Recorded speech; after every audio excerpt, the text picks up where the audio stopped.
So, kumusta mga kanoysi? Welcome back sa ating YouTube channel, Pilipinoysi. So, ngayong araw, another update naman tayo about politika ng ating bansa. No? So, ang video to is mula na naman kay Viral Broadcast PH.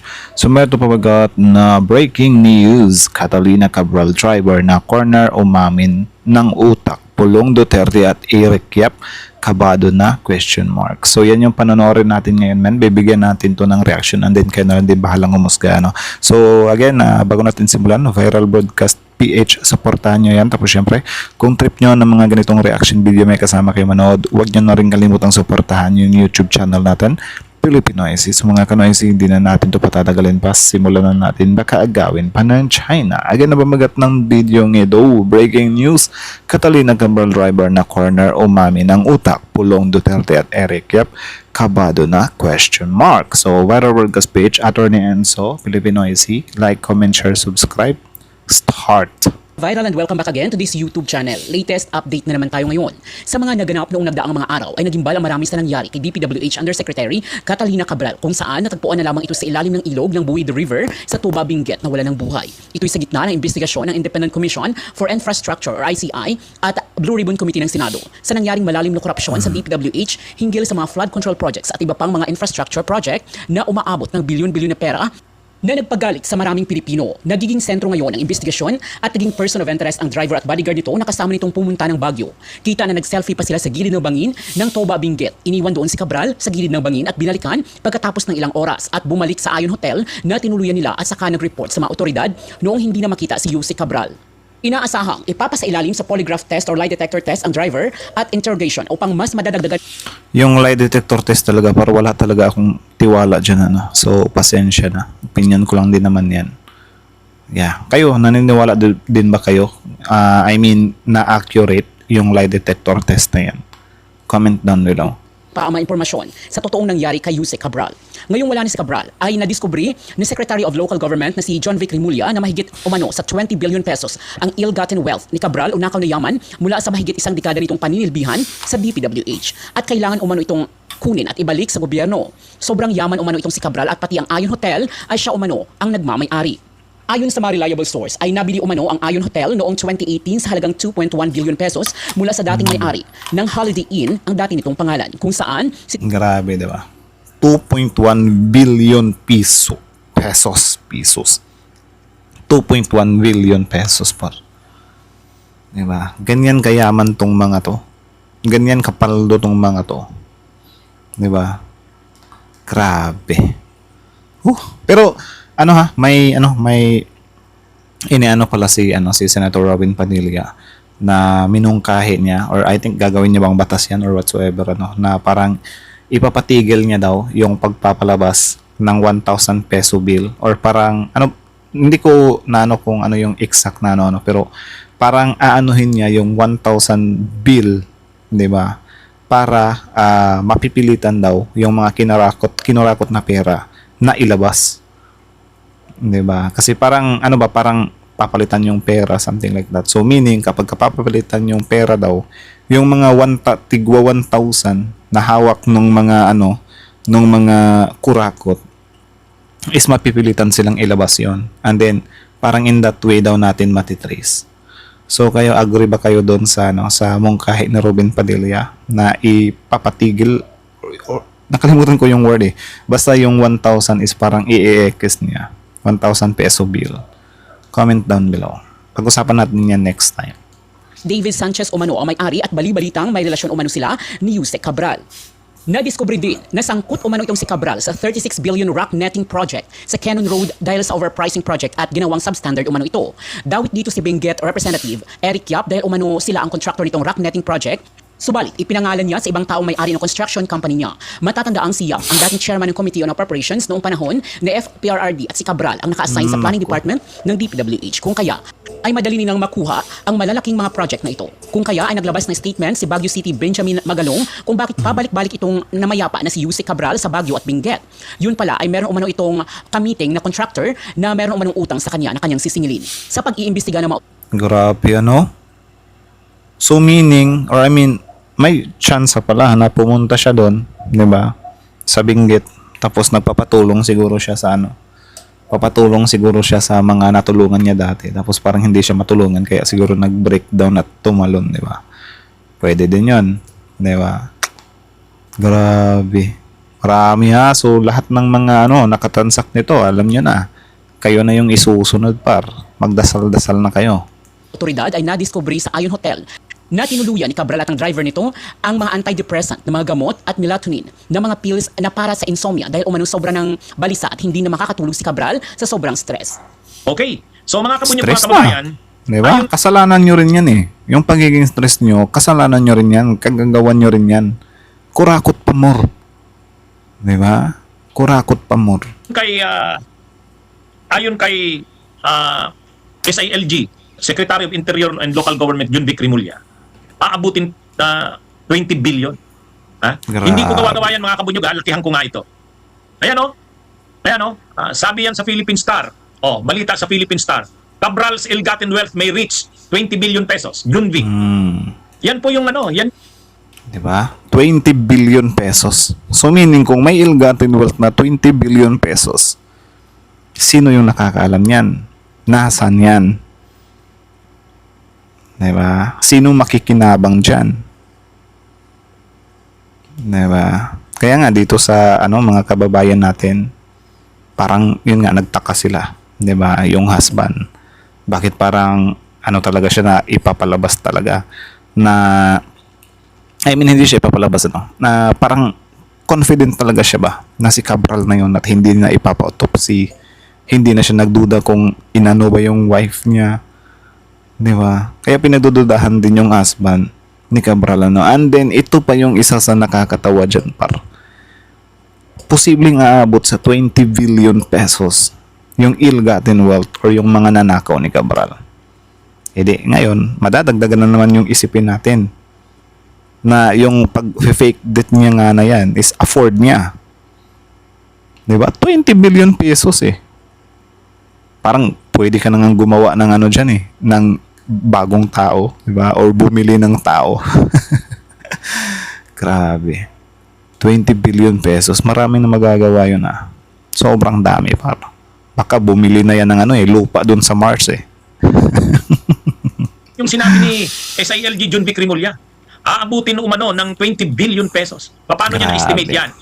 Mahigit 40 years sa DPWH, si dating ang yumaong si Yusek Cabral. Mahigit Grabe. 40 years. Pero hindi naman siya kaagad-agad mataas ang posisyon. Nonong Raymond, salamat sa pansend ng stars hindi naman kaagad mataas yung posisyon niya. Nagsimula siya sa rank and file lang. Yung ordinaryong engineer lang. Pagkatapos, na-promote yung talagang mataas na yung posisyon niya, yung USEC na siya, mga isang dekada. Mga isang dekada na siyang Grabe. undersecretary sa planning. Yung kanyang kapangyarihan ngayon na halos 10 years. Yung mga politiko nga, tatakbo nga lang ng 3 years nga lang yung termino nila eh. 'Di ba? Pero pumapaldo na eh. Yung sa mga local, 'di ba? Yung mayor, congressman, pumapaldo na nga sila eh. 'Di ba? In that short time, gugulat ka na lang next election, kaya ng kaya nang umubos ng milyon eh. 'Di ba? So kaya nila yan para walang imposible. Sobrang nakakatawa nga yung bansa natin. Parang yun nga, nakikita natin sobrang hirap ng bansa natin. Pero sobrang daming pera. To the point na parang nahihirapan, hindi siya nahihirapan. Parang parang nahihirapan ng magpondo ng maraming pera. Kumbaga parang nakakapagod din siguro sa mga kurakot na to yung magnakaw sa pera ng Pilipinas sa sobrang dami. 'Di ba? parang siya yung gatekeeper ng DPWH. Kapag pagdating sa mga insertion, sa mga projects, sa kanya dumadaan. Ngayon, yung kanyang kapangyarihan na yan, dyan siya nakakakuha ng mga porsyento. Yung kapangyarihan niya na yan. At sabi ni Jun Vic Rimulya, kung 10 years lang o isang dekada, maliit ang 20 billion. Maliit Tama. ang 20 billion. Tama. Kaya mga kabunyog, mga kawayan, sabihin na daw na 20 billion ang kanyang ill-gotten wealth. O yan, ganyan kalaki. At yan diba? daw ay Estimated pa pala yan. So maaring maliit or mas malaki pa dyan. 'Di ba? Tsaka hindi naman magtatagal sa pwesto yan kung 'Di ba? Hindi pumapaldo talaga yan. Very bad. Ang estimate na yan. Ha? Mga kabunyog, mababang estimate na yan. Pwede talagang ganyan. Kasi sila Alcantara nga, no? District engineer lang yon. At saka hindi naman ganun katagal yung transaksyon nun, yung sindikato nun. Hindi ganun katagal. Pero billion din ang perang hinawakan. Ganun din si Yusek Bernardo. Si Yusek Bernardo, mas maliit ang kapangyarihan nun kaysa dito kay Cabral. Kaya itong si Cabral, yung 20 billion na sinasabi ni John Vic Rimulya, maliit pa yan. Pero i-assume na natin 20 billion nga. Ano? So ganyan mga kabunyog, mga kababayan. Grabe, ano? Kaya siguro, Grabe talaga. tingnan nyo yung ang isa nga sa mga naging issue, isa sa mga nabuksan na issue sa pagkamatay ni dating DPWH Undersecretary Cabral ay yung controversial na Ayon Hotel. Yung Ayon Hotel. Naungkat yung Ayon Hotel na yan, lumabas yan nang mamatay si Yusek Cabral. Kasi ang lumalabas, ayon kay John Vic Rimulya din, ang may-ari talaga niyan ay si Yusek Cabral Si Yusek Cabral. Ay nabili daw ito sa 2.1 billion. Imagine niyo. Doon pa lang nang binili yung Ayon Hotel pa lang. So yun nga, sabi ko nga sa inyo, di ba? Itong mga kumag na to naman, kapag nakakapagnakaw sila ng pera, hindi naman agad-agad mag-i-invest ng ng hotel yan eh. Of course, marami pang pagdadaanan yan. Yung pagbili niya kasi ng Ayon Hotel, parang investment na lang yun eh. Di ba? So, kumbaga, kung iisipin natin, ipipictured natin yung yung luho niya, kasi ganyan mostly yung luho nila eh. 'Di ba? Nakita nyo naman si Sara Diskaya, yung luho niya doon talaga sa sasakyan Kunyari lang na payong yung habol pero sasakyan talaga yung luho noon. 'Di ba? Grabe si Cabral par. dati kasing Holiday Inn yan eh. Dating Holiday Inn Hotel, ay Holiday Inn. Ngayon nung Holiday pa yan, ang pangalan pa niyan ay Holiday Inn, binili daw yan 2.1 billion. Ni Eric Yap. Nung 2018, Tama ba? Nung nabili yung Holiday na yan, nakapangalan kay David Sanchez, Engineer David Sanchez. Itong mga Sanchez, lalo na itong si Engineer David Sanchez, pinapaniwalaan na ito'y may relasyon daw yan kay Cabral. Ayon na rin sa mga lumalabas kay sa Billionaire News Channel. Kaya What kind of relationship? Yung ba, may kasamang bimbang? Or relationship lang na magkakilala lang sila? Diba? Kasi kung may kasamang bimbang, alam kaya yan ng husband niya. Diba? So, if ever alam ng husband niya, so baka, kaya ba ganun na lang, diba, na parang, wala na akong paki dyan kung diba? Ano talaga nangyari dyan? Basta ako, okay na ako, diba? Na natsugi na talaga yan. Pwedeng ganyan. Diba? Autopsy. Okay na yan. Naniniwala ako na na nadulas yan or may tumulak dyan or kinuha niya yung sarili niyang buhay. Kaya na lang bahalang humusga. nang nabili yung hotel na yan, 2.1 billion. Sabi nga natin, saan kukuha si Yusek Cabral ng pambili niyan? Yung pala. Sabi ni John Vic Rimulya, mga 20 billion. Kaya yung hotel na yun na 2.1 billion, maliit pala yun. Kaya mga kabunyog, mga kababayan, itong pangyayaring ito itong issue ng ito na nabili daw yan na hotel na yan, ang pangalang na nakaprontera lang, si David Sanchez. Ito daw di umano ay mayroong relasyon kay Cabral. Grabe. Tapos nung mainit na ang issue ng hotel na yan, bininta kay Eric Yap. Nitong 2025 lang. Ang bumi. Wow. 2025. So, yung pagtanggap pa ni Eric Yap sa hotel na yan, nagkataon lang ba yan? Na siya yung buyer lang talaga? Or magkakasosyo na yung mga yan? Magkakilala na yung mga yan? Abangan. Kasi baka kapag pupunta na naman sila kay Eric Yap, bigla na naman silang babanat na pinupolitika sila. Hindi naman, yung dami naman ni Eric Yap, yung Robin Tan. Yun naman ang bumili. Kaya mga kabunyog, mga kababayan, grabe. So, anong nangyari dito? Ang nangyari dito, sabi ni Magalong, so, anong binabalik-balikan? Anong binabalik-balikan ni Cabral sa Baguio City, sa Benguet? Hindi naman yan pupunta ng pabalik-balik ng Baguio City at Benguet kung wala.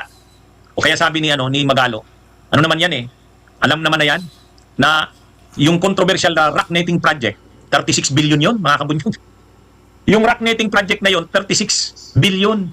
Paano nangyaring 36 billion yung rock netting project? Grabe.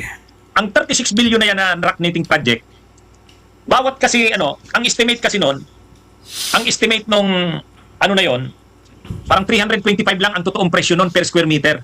Yung totoo Ngayon, nang sinabit yung proposal ng DPWH, 1,400 na per square meter.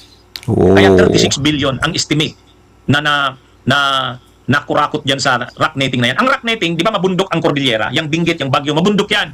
Ngayon, para yung mga sasakyan na dumadaan doon sa highway, sa Quezon Road, sa Nagilian, ganyan, sa Quezon Road, para hindi mahulugan ng mga bato, kasi nag-i-slide yung mga bato, yung mga falling materials galing sa bundok, linagyan ng net.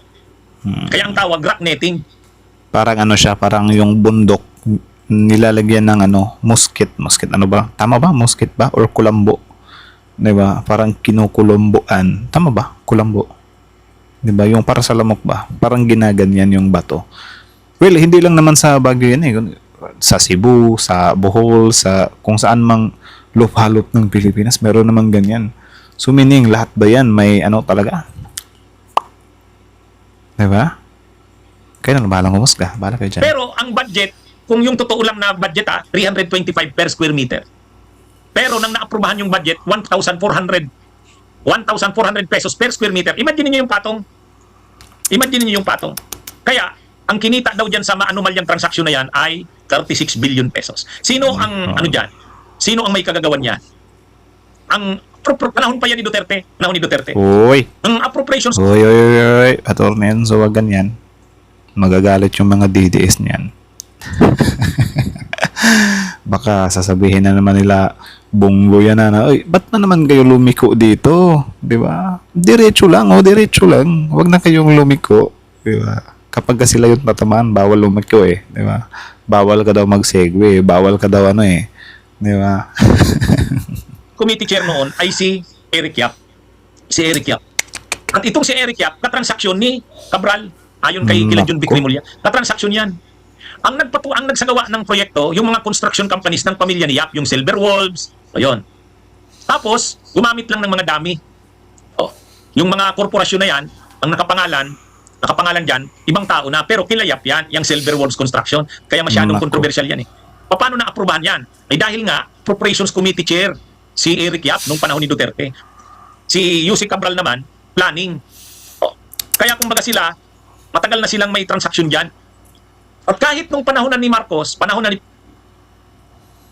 Natigil. PBBM, mula 2022 to 2025, may 16 billion pa rin na mga proyekto si Eric Yap. Paano na naman yan? Kasi kahit sa panahon na ni PBBM, ito pa rin si Cabral, ang makapangyarihan sa planning ng DPWH. Kanang kamay pa rin siya ni Bunuan.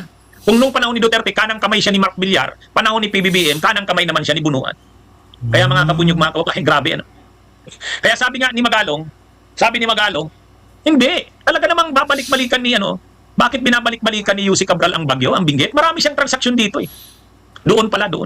At ang sabi nga ni Congressman Egay Erese, ayon daw sa kanyang mapagkakatiwala ang bubuwit, may kamiting daw si Yusek Cabral, kaya pumunta ng Bagyo, Benguet, may kamiting na kontraktor, sisingilin yata.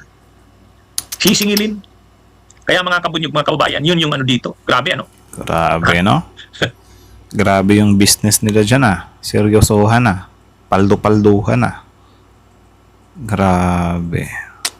Ang mali lang talaga ni Cabral, par. Alam niyo yung mali ni Cabral? Huli na siya, Hindi pa siya nandamay, di ba? Wala din. Medyo, ewan ko, di din natin alam kung gaano talaga.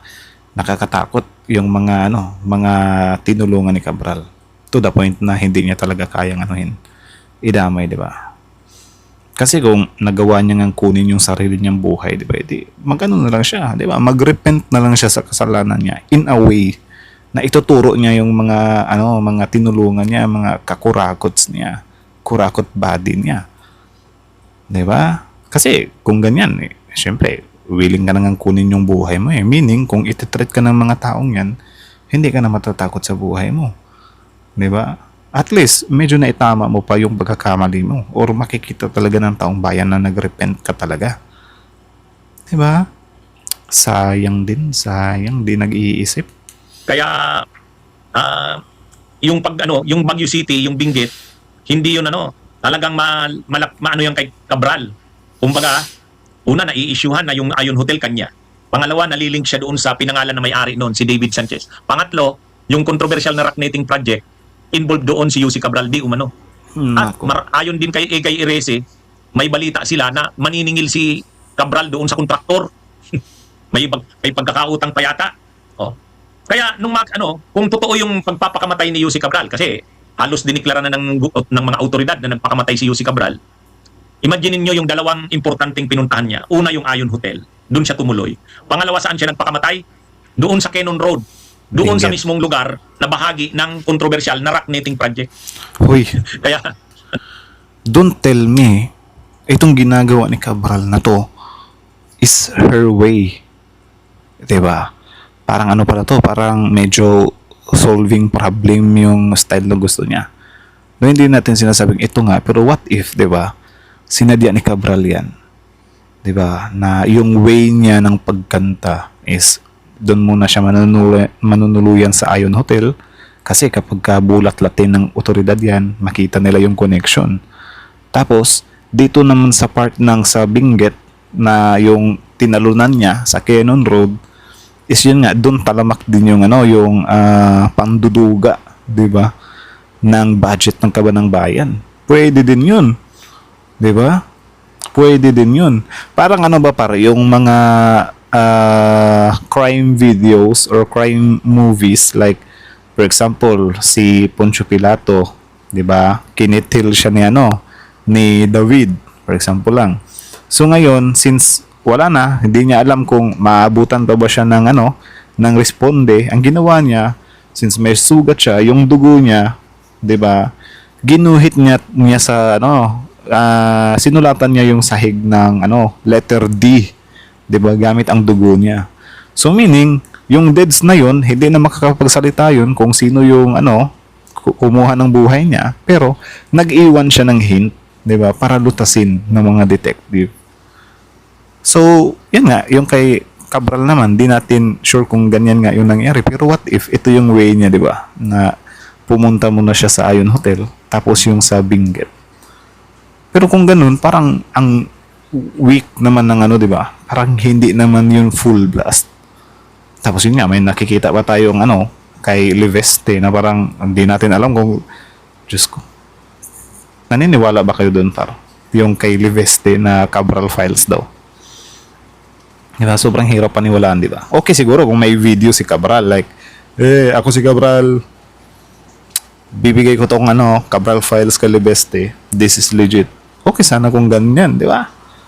Pero yung magugulat naman tayo, Liveste, huwag na lang. Diba? Sobrang hirap paniwalaan. Tapos diehard DDS pa. Aray ko. Maniniwala lang siguro ako kung pati si Pulong talaga tatamaan. Di ba? Baka may chance pang maniwala ako. Pero kung, di ba? Pero kung yung kay Pulong biglang kigedli, ay mahirap yan. ito mga kabunyugma. Ngayon ang tanong, anong magagawa ng gobyerno? Kaya pa kayang bawiin yan? O yan, pag-usapan natin yan.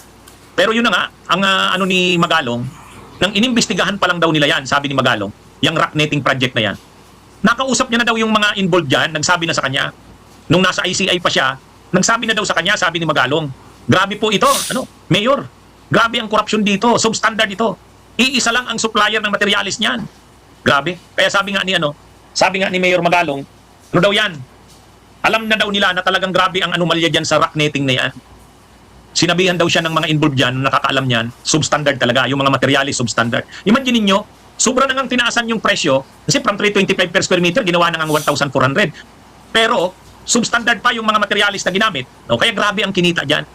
At ang pinaniniwala ang nagtransaksyon ng matindi dyan, ay yung kasalukuyang congressman ngayon ng Benguet na si Eric Yap, dating House Appropriations Committee chair yan, noong panahon ni Duterte. Best friend yan ni Pulong. Best friend yan ni Pulong. At lumalabas ngayon, Best friend ni Pulong, ikaw talaga ito kumain. So wag mo kasi talagang mabanggit-banggit yung mga DDS kasi ayaw nila ng ganyan. Diba? Nagagalit yung mga yan kapag dinadawit sila Biglang babanat ng pinupolitika sila. Biglang babanat sasabihin same kay kay Bongo na nandiyan na tayo Ba't pa kayo pupunta dito kay Eric Yap? Straight na kayo. Biglang gaganyan, ano? Biglang magdidiman, di ba? Yung rock meeting project na yan ay may kinalaman ng malaki itong Very si bad. Yussi Cabral. Kaya sabi nga ni Mayor Magalong, o simple lang, bakit balik-balik siya dito sa Baguio? Bakit balik-balik siya dito sa Benguet? Eh dahil may transaksyon sila dito. O yan lang ha. At maraming ari-arian nga, di umanong naipundar dyan.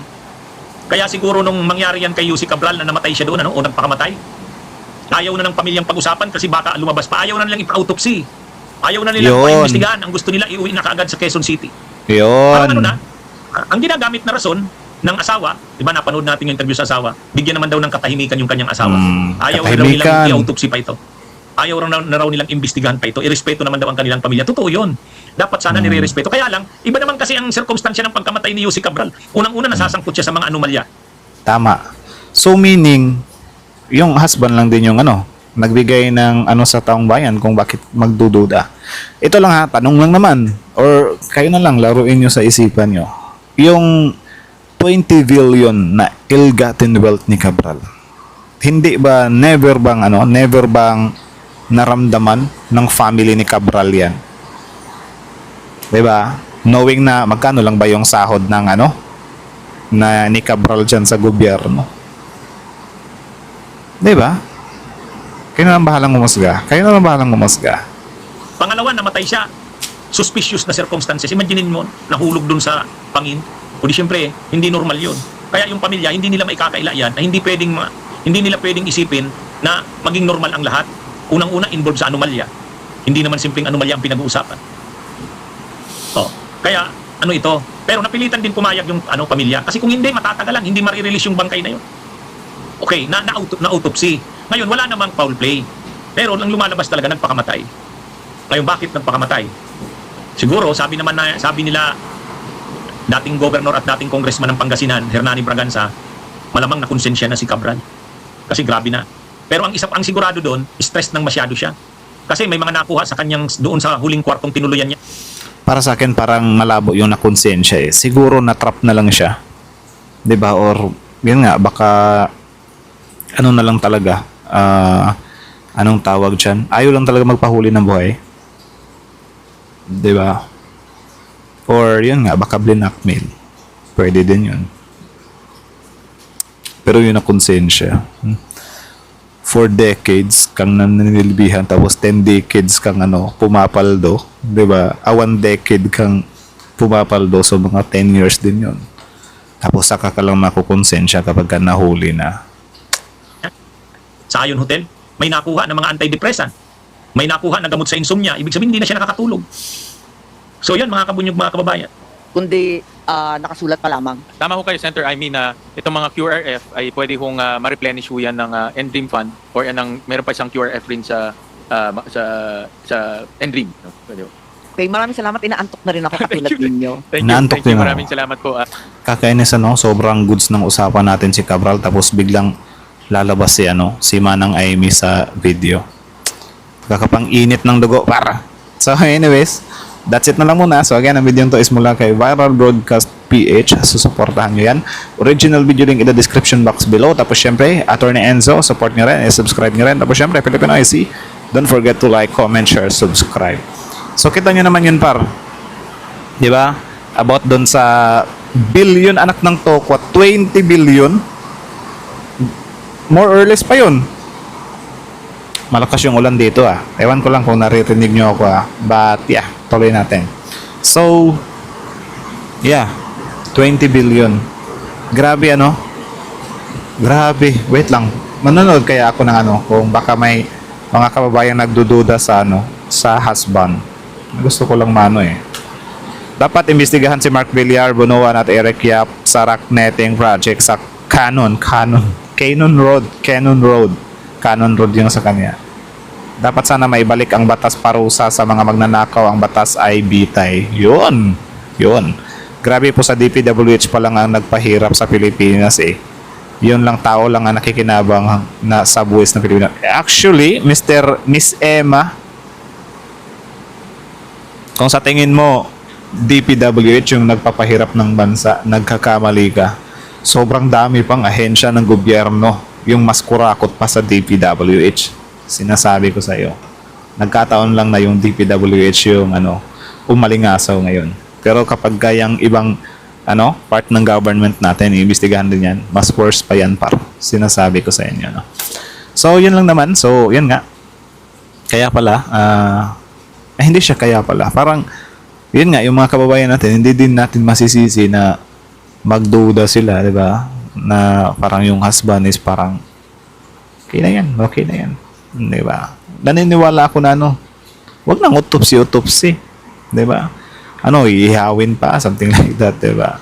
So, valid naman yung niya, pero, men, yun nga, hindi naman basta-bastang tao yung wife mo di ba? Tapos yun nga, parang dito tuloy papasok yung yung parang parang pagdadawalang parang pagdadalawalahang sorry Lord. Parang magdadalawang isip, bulol parang magdadalawang isip tuloy, 'di ba? Yung mga kababayan ninyo, 'di ba? Na, bakit ganyan? Bakit parang ayaw mong 'di ba? Ayaw malaman namin 'to, 'di ba? 'Yun. Pinagdudahan tuloy kayo na baka ayaw nyo lang na mas maging malawak pa yung investigation about kay Cabral. Kasi syempre kapag iimbestigaran yung yung pagkasawi ni Cabral, mag-i-expand na yun. 'Di ba? Maraming tatamaan nun. And then kita nyo naman, pati Ion Hotel, natamaan. Yung connection kay Eric Yap, natamaan. Yung sa Benguet, mga binisita niyang contractor doon, natamaan. Kasi syempre, kung backtracking lang sila, pupuntahan nila yung mga CCTV kung saan pumupunta si Cabral. And, ewan ko lang, kung yung driver, pwede naman siguro nilang tanongin yun na saan ba pumupunta si Cabral kapag dinadala mo siya dito sa sa Benguet. 'Di ba? Pwede din yun. So, mas malawak. And then yun nga, ang worst pala par. 'Di ba? Kasi nga akala ko dati parang lang siya parang pawn lang siya ba? 'Di ba?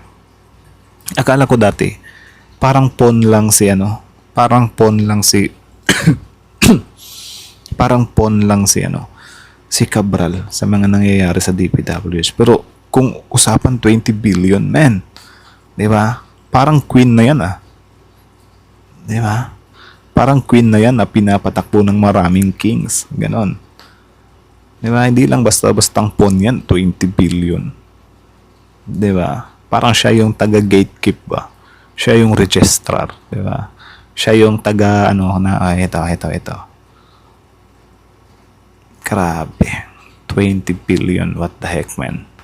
So, yun nga, tanong ko nga sa inyo kanina, yung 20 billion ba na yan? 'Di ba? Is hindi ba naramdaman ng family yan? 'Di ba? Like, yung husband, hindi niya ba naramdaman yan? Tapos yun nga, parang may sumingit dito na parang may karelasyon, something like that. Grabe din yun Hindi ko rin alam kung totoo yun or, narinig lang din natin dito Pero if ever, 'di ba? Grabe. Yun nga, dagdag din natin yung about kay Cabral na yung way niya na dito sa Ion Hotel tapos doon sa Cannon Road. Ano ba yun? Nagbibigay ba siya ng hint? 'Di ba? Na malay natin, baka 'di ba may sinabi dito na parang singilan na baka naningil sa kontraktor tapos baka hindi nagbigay. 'Di ba? Baka nilaglag na kasi yung mga kumag na yan par kapag nasa sa pa sila, napapakinabangan pa nila yung isa't isa. Ganyan yan, like sobrang kapit, sobrang dikit, 'di ba? Pero kapag pagkahulihan na, maglalaglagan yung mga yan.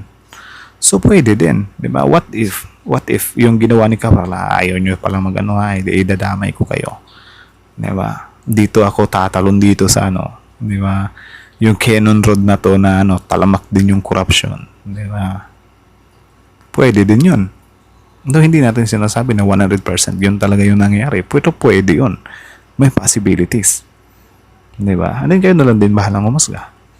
So anyways, that's it na lang muna. So again, ang video to is mula kay Viral Broadcast PH. Supportahan nyo yan. Tapos syempre, Attorney Enzo and then Filipinoisy. So like, comment, share, subscribe. Comment down your opinion below. And then yeah, Filipinoisy is out. Uy, Merry Christmas pala and then Happy New Year. Pasensya na hindi ako nakabati sa inyo. So yeah, Merry Christmas and Happy New Year everyone.